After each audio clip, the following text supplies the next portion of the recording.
como o iDrive vai se posicionar em relação à concorrência com hotéis dentro dos parques temáticos e outras opções de hospedagens mais econômicas, porém mais distantes? Em suma, quais são os grandes diferenciais do iDrive? Okay, so first, channels, traditional. Second, we have our ground game, which includes all of the local relationships. They're like physical travel agents on the ground for groups. And then lastly, partnerships with the parks. You see, the park's biggest self-interest is to get people in the gate for attendance. They actually don't make their money in hotels. They make all their money at the gate and in attendance at the parks. So the parks are always reaching out and looking for quality product that will actually be able to tie up in an official hotel capacity to send people to ticket sales. And so we have all three strategies live. We have full-time employees dedicated to all three. The yield and rate version of it, we have an entire reservation team taking direct bookings. Over half of our business now is actually direct. The other half is all these strategies that we've just talked about. So positioning's important, location is more important, and we have a pretty good strategy on both. Uma pergunta sobre Naples. Quais características diferenciam a região de Naples de outras regiões costeiras da Flórida? E quais fatores contribuem para a sua popularidade entre os milionários e bilionários? Okay, so Naples has historically had a tremendous concentration of wealth. The real estate values we were talking about before, this is a market that folks have been migrating to and living in at that top 1% of the population segment for many, many years. It's been referred to as the non-pretentious Palm Beach. Palm Beach would be the closest competitor. What the folks in Naples consider themselves to have the Midwestern sensibilities, but it is a long-established location for wealthy homeowners. In addition to that, there's an abundance of infrastructure. There's the Fifth Avenue retail corridor. There are some top restaurants that cater to this type of demand.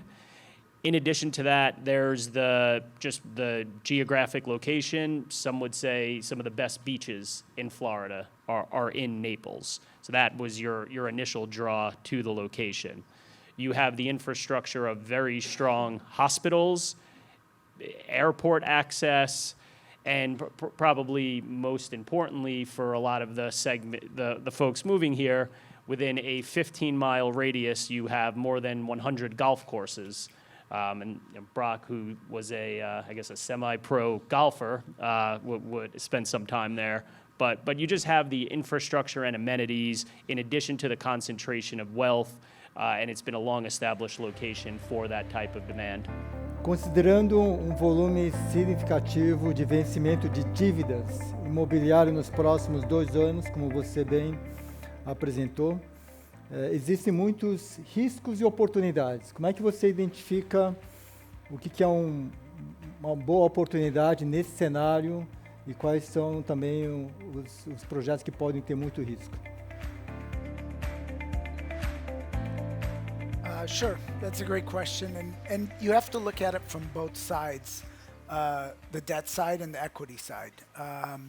So on the equity side, I think the distress is you own a property, your rate is floating, rates have gone up, and you're no longer able to manage your debt service, meaning you can't pay your interest payments. That's a risk. The other risk is that your leverage point is too high. So you got a loan that was 75-80% loan to value. Again, that means your interest payments are too high. You're not able to manage it, so you can lose the property. The opportunity there on the equity side is that somebody can come in and probably buy the asset at a discount. On the debt side, which is what we do, it's a little bit different.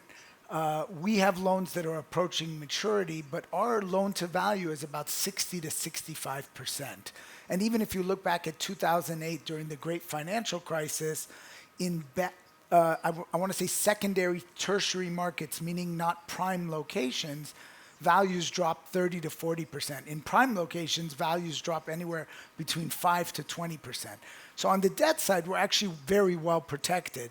So we're not concerned as much about the maturities that are coming up. It's really more of a conversation on the equity side. For us, the opportunity is that we're going to see a lot more loan requests, meaning there's going to be borrowers with other lenders that are now hitting their maturity. They can't pay off that lender. They come to us, and that's an opportunity for us to do a low leverage loan during a time of the cycle where you're coming out of it, and there's an opportunity where values are going to grow, like we talked about, and we're actually getting in at a good time.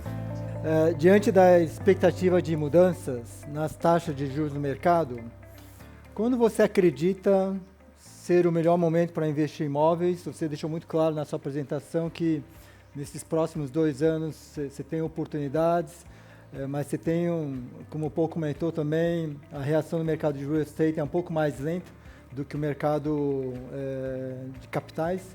Então, quando você acha que é um momento bom para investir no mercado americano? E por quê? Qual das duas perguntas eu respondo? A idade nós sabemos, né? 72, eu acho. Então, bom, eu já, na minha apresentação, eu já tentei fazer isso até graficamente, mas eu acho que 2024 vai ser o ano em que vão surgir as oportunidades de ativos com alavancagem estressada. Então, acho que 2024 é o momento de encontrar esse tipo de oportunidade. Bons ativos, eu diria até mais, está começando agora, a gente já tem visto alguns, como eu falei na minha apresentação, alguns ativos começando a surgir. Então, bons ativos, bem localizados, operacionalmente robustos, mas com o balance sheet estressado. Como o Paul falou na apresentação dele, a gente já tinha conversado sobre isso ontem, a gente acredita que essa oportunidade não vai se estender muito tempo dentro de 2025, porque à medida que as taxas de juros começarem a cair, obviamente esses mutuários, né, vão começar a ter oportunidade de refinanciar as suas dívidas e sair do aperto.